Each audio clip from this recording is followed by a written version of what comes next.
Intrigued? If you take an identical dose of a powerful cancer drug and administer it at 2 different times of day, you can get 2 radically different results. At 1 hour, it acts as a life-saving cure. At another, that exact same chemical becomes a lethal poison. Clinical trials mapping these treatments, a method known as chronomodulated infusion, reveal a precise temporal window. For instance, when patients with metastatic colorectal cancer receive the chemotherapy drug 5-fluorouracil, with the dose peaking exactly at 4 a.m., their survival rates measurably increase. Along with those increased survival rates, patients receiving the treatment in these early morning hours experience a reduction in severe side effects like mucosal damage and extreme fatigue. The chemical composition hasn't been altered, the dosage is constant. Time is the sole variable determining how the body reacts. Deep inside the lightless environment of the human torso, cells still execute functions on a predictable 24-hour cycle.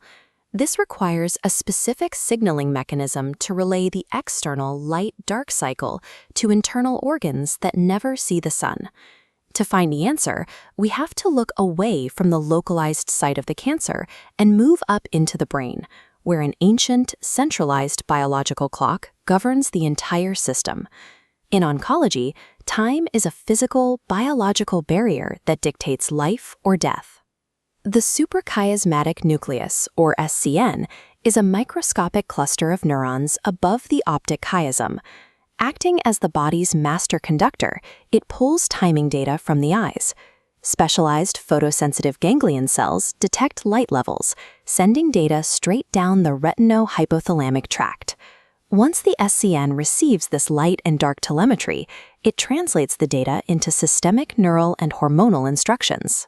These signals cascade outward, synchronizing thousands of peripheral clocks located in the liver, inside the lungs, and every other organ. Our eyes function as literal time-gathering instruments, physically anchoring the rhythms of our internal organs to the solar system. To understand how those clocks tick, we have to zoom into the nucleus of a single cell.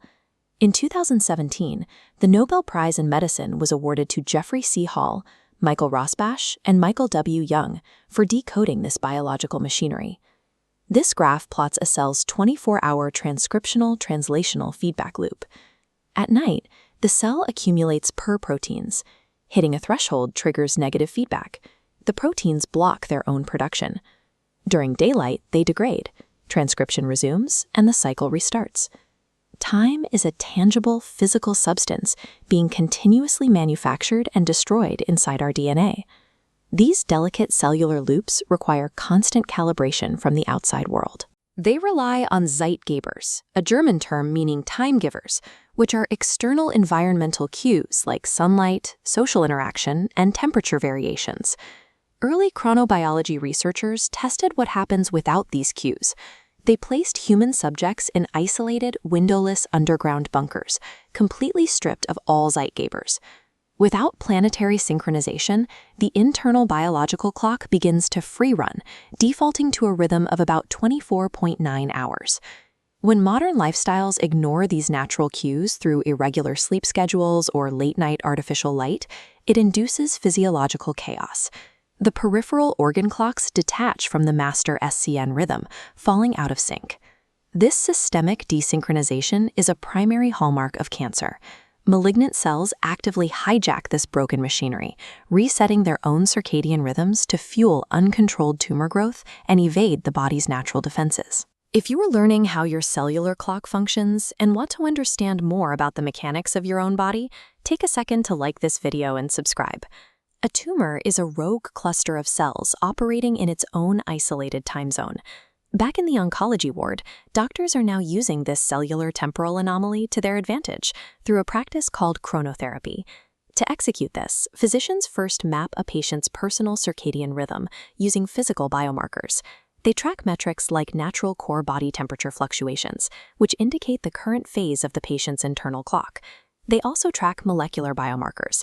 By monitoring the rhythmic oscillation of specific clock genes like BMAL1, a transcription factor that regulates circadian gene expression, oncologists can pinpoint the exact metabolic schedule of the tumor itself. Once the schedule is mapped, they execute a tactical strike.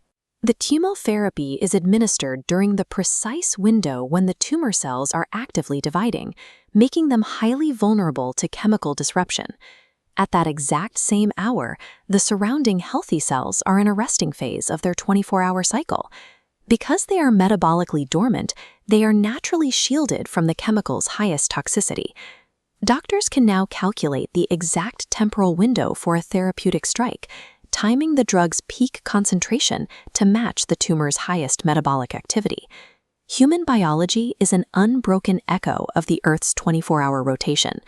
Aligning our medical interventions with this planetary rhythm gives us a profound physical advantage in the fight for survival.